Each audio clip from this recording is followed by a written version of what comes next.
E saúdo você que nos acompanha através do canal da igreja no YouTube. Que o Senhor nosso Deus seja engrandecido através das nossas vidas. Eu quero convidar você para abrir ou acessar a sua Bíblia na carta do apóstolo Paulo aos Colossenses, no capítulo 1, para lermos os versos 9 a 14.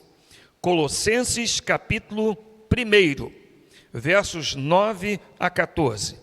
Nesta manhã, eu quero dar mais destaque aos versos 12 a 14 desta oração que Paulo faz em favor dos crentes em Colossos, em Herápolis e em Laodiceia. Eu lerei o texto bíblico na Nova Versão Transformadora. Colossenses 1, de 9 a 14. Diz assim a palavra do Senhor. Por isso, desde que ouvimos falar a seu respeito, não deixamos de orar por vocês, pedindo a Deus que lhes conceda pleno conhecimento de sua vontade e também sabedoria e entendimento espiritual. Então vocês viverão de modo a sempre honrar e agradar ao Senhor, dando todo tipo de bom fruto e aprendendo a conhecer a Deus cada vez mais. Oramos também para que sejam fortalecidos com o poder glorioso de Deus, a fim de que tenham toda a perseverança e paciência de que necessitam, que sejam cheios de sabedoria. E sempre deem graças ao Pai. Ele os capacitou para participarem da herança que pertence ao seu povo santo, aqueles que vivem na luz. Ele nos resgatou do poder das trevas e nos trouxe para o reino de seu Filho amado, que comprou nossa liberdade e perdoou os nossos pecados. Deus abençoe a leitura da sua palavra, possa o Espírito Santo de Deus aplicá-la ao nosso coração. Nos versos 9 a 11 que nós acabamos de ler, nós encontramos o registro da oração do apóstolo Paulo pelos Colossenses. E nesta oração ele pede 4 coisas a Deus: o pleno conhecimento da sua vontade, a sabedoria e o entendimento espiritual, o fortalecimento com o poder glorioso de Deus e a plenitude da alegria. Nos versos 12 a 14, Paulo volta a fazer uma pequena série de exortações aos seus leitores. E são essas exortações práticas que serão o alvo da nossa meditação nesta manhã. Em 1986, a partir do mês de julho, eu tive o privilégio de conhecer na cidade de Caldas da Rainha, em Portugal, onde eu fui pastorear a igreja evangélica batista daquela cidade. Eu tive o privilégio de conhecer a irmã Berta naquela igreja. A irmã Berta era uma serva de Jesus que frequentava fielmente os cultos no templo, sejam no domingo ou na quarta-feira. Toda vez que eu saudava a irmã Berta, ela apresentava uma queixa relacionada com algum problema de saúde no seu corpo. Aquela querida irmã tinha o mau costume de reclamar de tudo na vida. Ao chegar para o culto de quarta-feira, numa certa ocasião, eu perguntei à irmã Berta: boa noite, irmã Berta, tudo bem com a irmã? Ela respondeu: boa noite, pastor. Estou com uma dor muito forte no joelho direito, quase não pude vir para o culto hoje. Eu então respondi para a irmã Berta: graças a Deus, ainda bem que a irmã tem joelho. Já imaginou como seria triste se a irmã não tivesse joelho? A irmã Berta ficou muito assustada quando eu falei graças a Deus, mas ficou pensativa com a minha pergunta: já pensou se a irmã não tivesse joelho, como seria triste a sua situação? Há pessoas, queridos, que passam a vida a reclamar. Reclamam da vida, reclamam da saúde, reclamam da comida, reclamam do calor, reclamam da chuva, reclamam do frio, reclamam do sol, reclamam do governo, reclamam dos políticos, reclamam do trabalho, reclamam do salário, reclamam de tudo, são os reclamões. Se essa é também a sua atitude diante da vida e das dificuldades que você enfrenta, você precisa rever a sua condição diante de Deus. Paulo nos exorta a vivermos uma vida que sempre reflita ações de graças a Deus. Na sua primeira carta aos Tessalonicenses, no capítulo 5, no verso 18, o apóstolo Paulo fala explicitamente dessa atitude de gratidão. Ele diz assim: sejam gratos em todas as circunstâncias, pois esta é a vontade de Deus para vocês em Cristo Jesus. Em algumas traduções, em tudo dai graças. Presta bem atenção, porque esta é a vontade de Deus em Cristo Jesus. A vontade de Deus para você é que você viva agradecendo. A vontade de Deus para a nossa vida é que expressemos sempre a nossa gratidão a Deus como estilo de vida. É por isso que eu resolvi dar a essa mensagem o título Reclamação ou Gratidão? A escolha é sua. Você quer passar a vida reclamando ou quer passar a vida agradecendo? É você que tem que escolher. Vejamos então os motivos que o apóstolo Paulo apresenta para desenvolvermos esse comportamento caracterizado pela gratidão a Deus. Olha o que o apóstolo Paulo ensina. Olha para o verso 12. E sempre deem graças ao Pai. Ele nos capacitou para participarem da herança que pertence ao seu povo santo, aqueles que vivem na luz. Gratidão, porque Deus me qualificou para participar da herança. Eu me lembro que há vários anos atrás, deve ter mais ou menos uns 23 anos, que o seu Jair e Dona Lucy morreram. Os pais de Leila faleceram, diferença de 5 meses um para o outro. Primeiro morreu o seu Jair e depois a Dona Lucy. Seu Jair era um poço de saúde, nunca ficou doente na vida, nunca tinha ido para o hospital. A primeira vez que foi e ficou. Por causa da morte de um e de outro, eles tinham uma propriedade, eles tinham um terreno, uma casinha, lá numa localidade chamada Boa Esperança, no município de Casimiro de Abreu. E aquele terreno ficou ali abandonado depois da morte do casal. Os filhos não tinham nem sequer desejo de ir lá, porque eles ficaram profundamente chocados com a morte dos dois, tão repentinamente. Passaram-se anos, nenhum documento foi feito, até que eu e Leila voltamos do Canadá, e os irmãos de Leila disseram: vocês não querem ficar com aquilo? E nós fomos lá visitar. Aquilo estava cheio de mato, você imagina, 20 e poucos anos abandonado, aquilo que era mato comum virou floresta. Com dificuldade eu fui me embrenhando pelo terreno adentro, mas estava extremamente úmido, porque não havia sol. As árvores tapavam um terreno. E eu disse para eles: eu não quero saber não, quero não. Mas, para encurtar a história, hoje o terreno nos pertence a mim e a Leila. Nós recebemos aquilo como uma herança. E hoje já tem uma casinha lá que é o nosso refúgio. Acabamos de estreá-la no dia 24 de dezembro. Eu não sei se você já teve a experiência de receber alguma herança. O apóstolo Paulo fala de que o Senhor nos qualificou para participarmos da herança.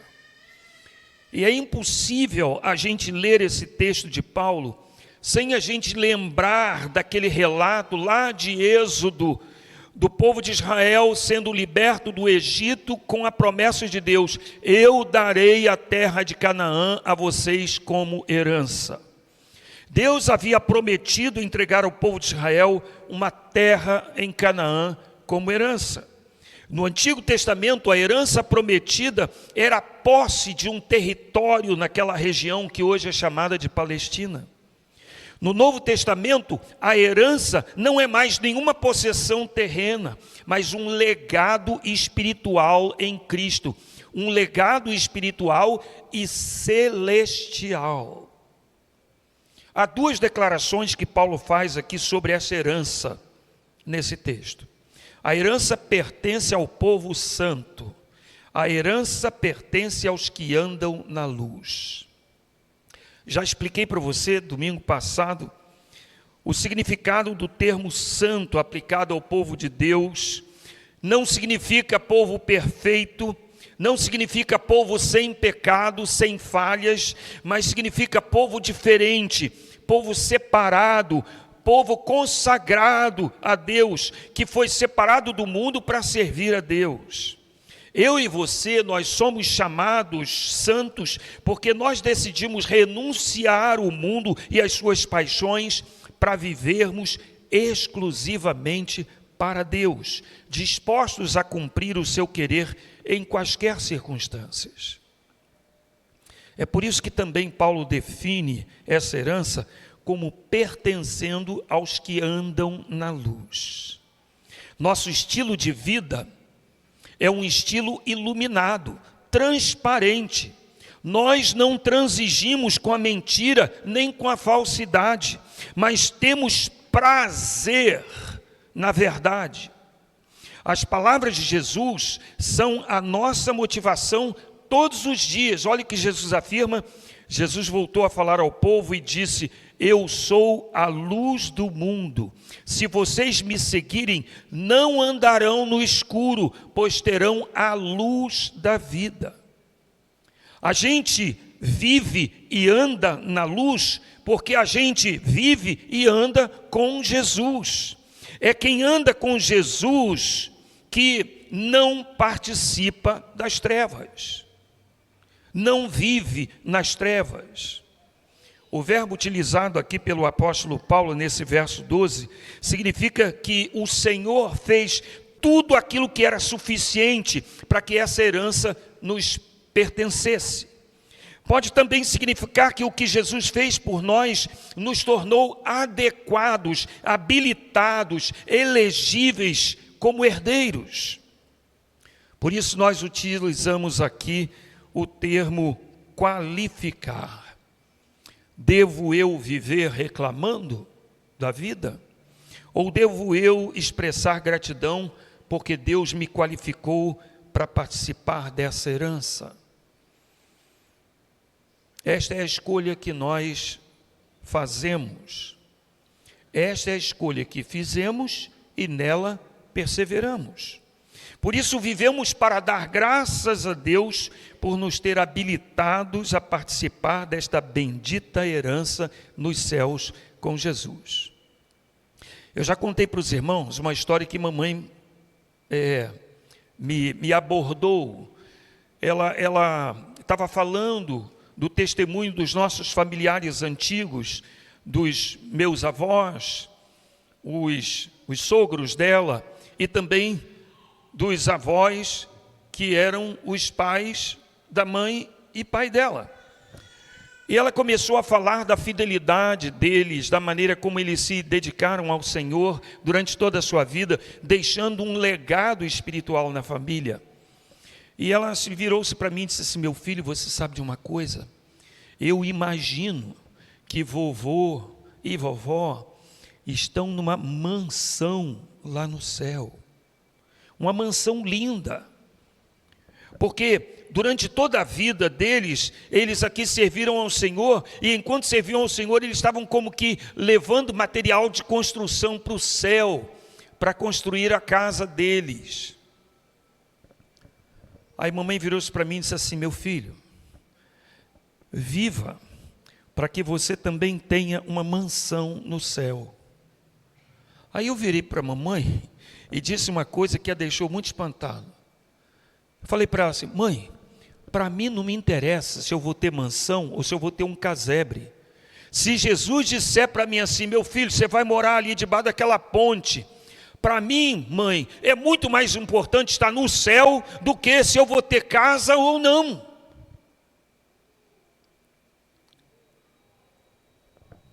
Você entende o significado dessa herança?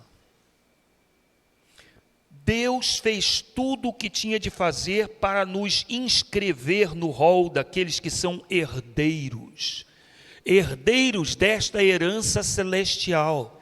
Se Deus fez isso por mim, por que eu deveria viver reclamando da vida? Segundo, verso 13. Ele nos resgatou do poder das trevas e nos trouxe para o reino de seu Filho amado. Então eu vou dividir isso aqui em duas partes. Gratidão porque Deus me resgatou do poder das trevas. Deus me resgatou do poder das trevas. Há um registro feito por Lucas no livro de Atos dos Apóstolos, no capítulo 26.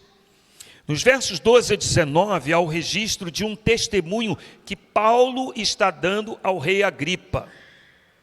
Ele estava como prisioneiro e tinha apelado para César, e então, nesse sentido de apelação, ele vai dar testemunho diante do rei Agripa. E ele diz o seguinte, testemunho de Paulo: certo dia, numa dessas missões, dirigia-me a Damasco, autorizado e incumbido pelos principais sacerdotes. Por volta do meio-dia, ó rei, ainda caminho, uma luz do céu, muito intensa que o sol, mais intensa que o sol, brilhou sobre mim e meus companheiros. Todos nós caímos no chão, e eu ouvi uma voz que me dizia em aramaico: Saulo, Saulo, por que me persegues? Não adianta lutar contra a minha vontade. Quem és tu, Senhor? Perguntei. E o Senhor respondeu: sou Jesus, a quem você persegue. Agora, levante-se, pois eu apareci para nomeá-lo meu servo e minha testemunha. Conte o que viu e o que eu lhe mostrarei no futuro. E eu o livrarei tanto do seu povo como dos gentios. Sim, eu o envio aos gentios para abrir os olhos deles, a fim de que se voltem das trevas para a luz e do poder de Satanás para Deus. Então receberão o perdão dos pecados e a herança entre o povo de Deus separado pela fé em mim. Portanto, rei Agripa, eu obedeci à visão celestial. Testemunho de Paulo.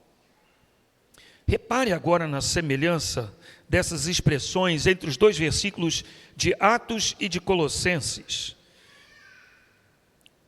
Em Colossenses 1,13, ele nos resgatou do poder das trevas e nos trouxe para o reino de seu Filho amado.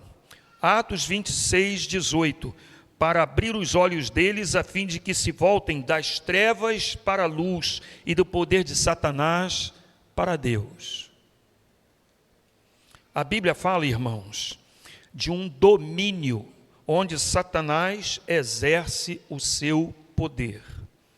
E esse é o domínio das trevas. Na linguagem bíblica do Novo Testamento, a experiência das pessoas que vivem sob esse domínio é a experiência de cegueira espiritual. As pessoas nem sequer têm condições de enxergar a própria situação de miséria e de escravidão espiritual a que estão submetidos. Jesus se referiu a esse domínio das trevas durante o processo do seu julgamento. Encontramos essas afirmações de Jesus no Evangelho escrito por Lucas, capítulo 22, versos 52 e 53. Olha o que Jesus diz. Então Jesus se dirigiu aos principais sacerdotes, aos capitães da guarda do templo e aos líderes do povo que tinham vindo buscá-lo: por acaso sou um revolucionário perigoso para que venham me prender com espadas e pedaços de pau? Por que não me prenderam no templo? Todos os dias eu estava ali ensinando. Agora repare o que Jesus afirma: mas esta é a hora de vocês, o tempo em que reina o poder das trevas. Esta é a hora de vocês, o tempo em que reina o poder das trevas. Em 2 Coríntios, capítulo 4, verso 4, encontramos uma tremenda afirmação do apóstolo Paulo sobre esse poder das trevas. Olha o que diz: o Deus deste mundo cegou a mente dos que não creem, para que não consigam ver a luz das boas novas, não entendendo esta mensagem a respeito da glória de Cristo, que é a imagem de Deus. O Deus deste mundo cegou a mente dos que não creem, para que não consigam ver a luz das boas novas, não entendendo esta mensagem a respeito da glória de Cristo, que é a imagem de Deus.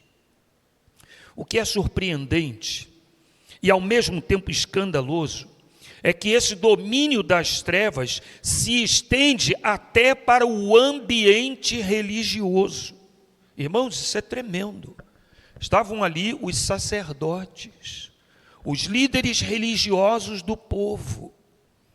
Satanás conseguiu cegar o entendimento dos sacerdotes, dos líderes religiosos do judaísmo, para que eles não vissem a glória de Deus na pessoa de Jesus. Agora eu pergunto para você: se o poder de Satanás se manifesta até no ambiente religioso, imagina como esse poder atua no campo político, no campo social, no ambiente acadêmico, na esfera da economia e nas instituições. O poder das trevas, o domínio de Satanás, agindo nas pessoas e nas esferas onde elas servem. Mas preste bem atenção na afirmação que Paulo faz aqui em Colossenses 1,13. Eu vivo cheio de gratidão a Deus, porque Ele me resgatou desse poder das trevas, dessa situação de cegueira espiritual. Por que eu vou viver reclamando, se eu já experimentei essa liberdade em Cristo Jesus? O verbo resgatar, utilizado aqui pelo apóstolo Paulo, tem o sentido de libertar um prisioneiro pelo pagamento de uma fiança, ou libertar um escravo pelo pagamento do seu preço. Eu vivo, irmãos, e você também deve viver, para agradecer a Deus por ter oferecido o seu próprio filho para pagar o preço da nossa libertação. Por isso, eu e você devemos viver para louvar e agradecer a Deus, porque fomos libertos do domínio de Satanás e do poder das trevas sobre a nossa mente. Como podemos viver reclamando se o preço da minha redenção já foi pago pelo sangue precioso de Jesus derramado na cruz? Como viver reclamando se o sangue de Jesus foi derramado para me resgatar do domínio de Satanás e do poder das trevas? Foi na cruz onde um dia eu vi meu pecado castigado em Jesus. Foi ali pela fé que meus olhos abri. Eu agora me alegro em sua luz. Eu sou livre, eu sou livre. Nada além do sangue, nada além do sangue de Jesus. Eu sou livre, eu sou livre, nada além do sangue, nada além do sangue de Jesus. Como é que você pode viver reclamando da vida? Se você já viveu essa experiência maravilhosa de ser liberto do poder das trevas, do reino, do domínio de Satanás, para Jesus Cristo, como viver reclamando? Viva para agradecer. Ah, mas tem mais. Tem mais. Ainda nesse mesmo verso, existe a segunda parte dele, que eu quero recordar para você. E nos trouxe para o reino do seu Filho amado. E nos transportou para o reino do seu Filho amado. Gratidão a Deus, porque nos transportou para o reino de Jesus Cristo. Irmãos, eu encontrei nos meus estudos uma afirmação extraordinária de um grande teólogo chamado Warren Wiersbe. Ele fez um comentário sobre essa frase de Paulo, que eu queria compartilhar com você agora. Jesus Cristo não nos libertou da escravidão apenas para nos fazer vagar sem rumo. Ele nos moveu para seu próprio reino de luz e nos fez vencedores sobre o reino das trevas de Satanás. Governantes terrenos transportam as pessoas derrotadas, mas Jesus Cristo transporta vencedores. Olha que coisa maravilhosa. Na história do povo de Israel, há o registro e a narração de tristes experiências de derrota para nações, para povos poderosos e a consequente ida para o exílio. Assim aconteceu quando o reino do norte, cuja capital era Samaria, foi derrotado pelos assírios e levados cativos sob o comando de Senaqueribe. Da mesma forma, a história se repete no reino do sul, sua capital Jerusalém, quando Nabucodonosor destruiu a cidade e levou os príncipes e os nobres cativos para a Babilônia. Imagina, Senaqueribe transporta derrotados da região norte da Palestina para a Síria. Nabucodonosor transporta derrotados de Jerusalém e arredores para a Babilônia. Mas Jesus Cristo transporta vencedores para o reino do seu Filho amado. Como bem afirmou Wiersbe, os governantes terrenos transportam as pessoas derrotadas, mas Jesus Cristo transporta vencedores. Depois de nos conceder a vitória contra o medo, contra a culpa, contra a condenação, contra a morte e até mesmo contra o diabo, Deus nos transporta para o reino do seu Filho amado. Olha que coisa maravilhosa.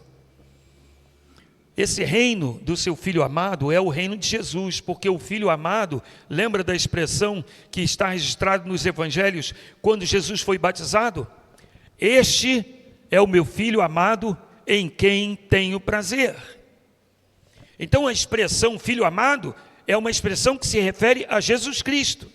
E o reino de Jesus Cristo, o reino que é o domínio de Jesus Cristo, é o reino onde há verdadeira liberdade, onde há verdadeira luz, onde há verdadeiro amor, onde há verdadeiro perdão. No capítulo 16 do livro de Levíticos, nós encontramos um relato de uma estranha cerimônia liderada pelo sumo sacerdote no Dia Nacional da Expiação. 2 bodes eram oferecidos pelo povo ao sacerdote para sacrifício pelo pecado de todo o povo. Um era totalmente oferecido em sacrifício queimado como oferta pelo pecado, mas o outro bode permanecia vivo e ele era conduzido por uma pessoa designada para o deserto. E antes de enviar o bode para o deserto, o sumo sacerdote vinha e impunha as mãos sobre a cabeça do bode e transferia com aquele gesto, simbolicamente, todos os pecados do povo para aquele animal. O bode então era levado para o deserto e deixado lá. Aquele bode vivo, levado para o deserto, nunca mais era visto pelo povo, nunca mais. O bode levava embora o pecado do povo.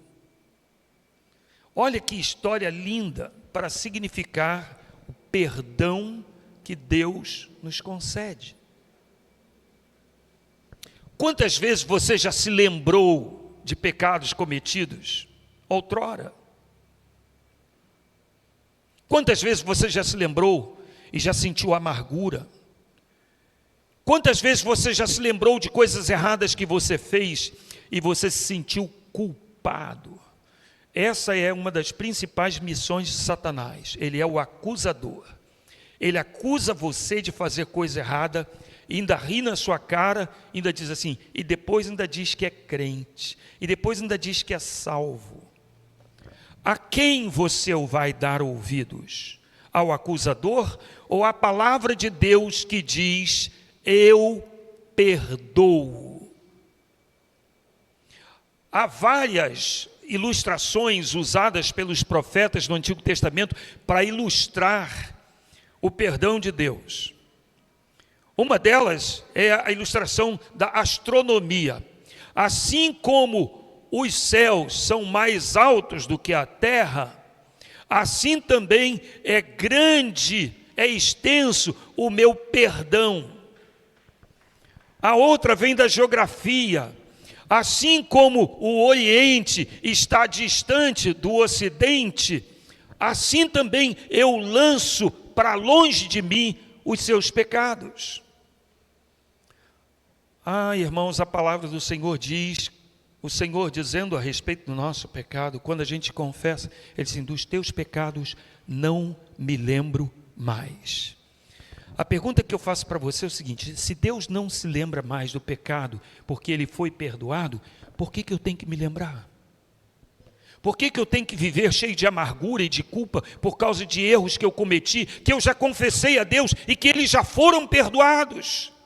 Por que eu vou ficar dando ouvidos ao acusador e não à palavra de Deus que diz, eu perdoo?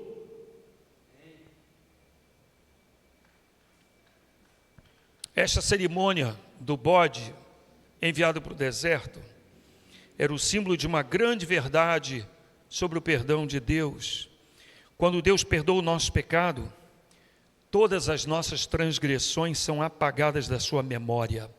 Nenhuma culpa, nenhuma condenação nos é imputada, porque todo o pecado foi perdoado por Deus. No estudo da carta de Colossenses, a gente vai chegar a um versículo que vai tratar disso mais uma vez.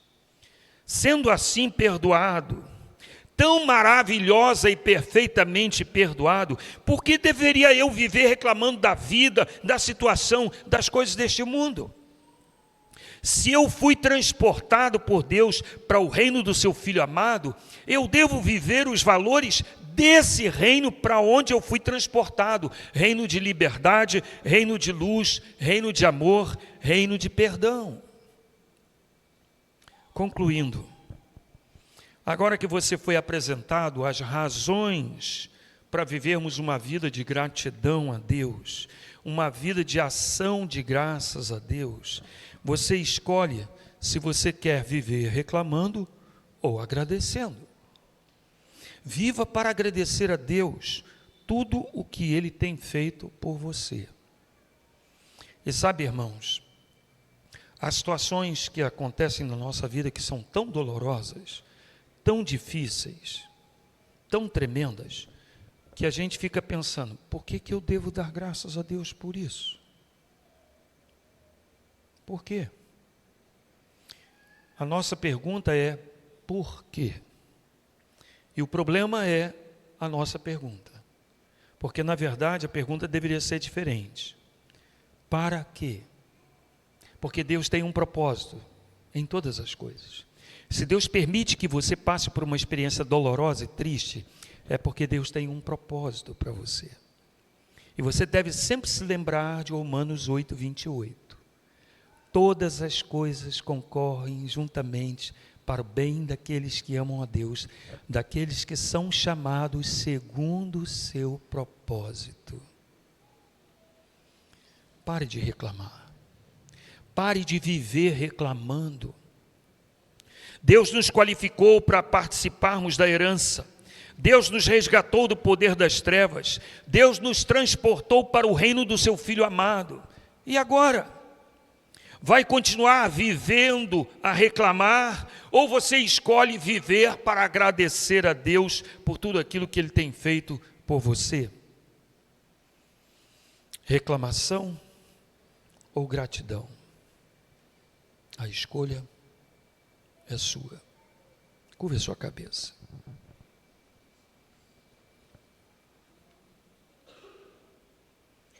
Eu hoje quero convidar você a fazer uma oração muito simples. Eu quero convidar você a confessar para Deus a sua atitude errada diante da vida e diante dos problemas da vida. Confesse que você tem reclamado, mas diga para Deus qual é a sua escolha. A escolha que você faz hoje, diga para Deus: Senhor, eu quero viver para te agradecer. Eu quero ser grato por tudo mesmo, Senhor, até mesmo pelas provações e privações que o Senhor me permitir passar. Vamos orar? Ah, Senhor, se não fosse a tua graça, se não fosse a tua misericórdia, o que seria de mim? O que seria de nós, Senhor? Mas porque tu és misericordioso, porque tu és gracioso, nós nos curvamos diante de ti para confessar a nossa ingratidão, a nossa atitude de reclamar das coisas que acontecem com a gente. A gente não sabe nada do dia de amanhã, mas a gente reclama o hoje e o ontem. Senhor, perdoa-nos. Perdoa a nossa atitude de reclamar da vida e de tudo. Mas, Senhor, hoje nós queremos assumir um compromisso contigo. Eu quero viver para te agradecer todos os dias da minha vida. O Senhor me habilitou para ser herdeiro da vida eterna com Cristo Jesus. O Senhor me resgatou das garras do inimigo. O Senhor pagou o preço da minha libertação das trevas e do poder de Satanás. E o Senhor me transportou para o reino de Jesus Cristo. Reino de luz, reino de paz, reino de amor, reino de perdão. Ah, Senhor, eu quero viver para te agradecer todos os dias da minha vida. Concede-me essa bênção. Eu te peço em nome de Jesus. Amém.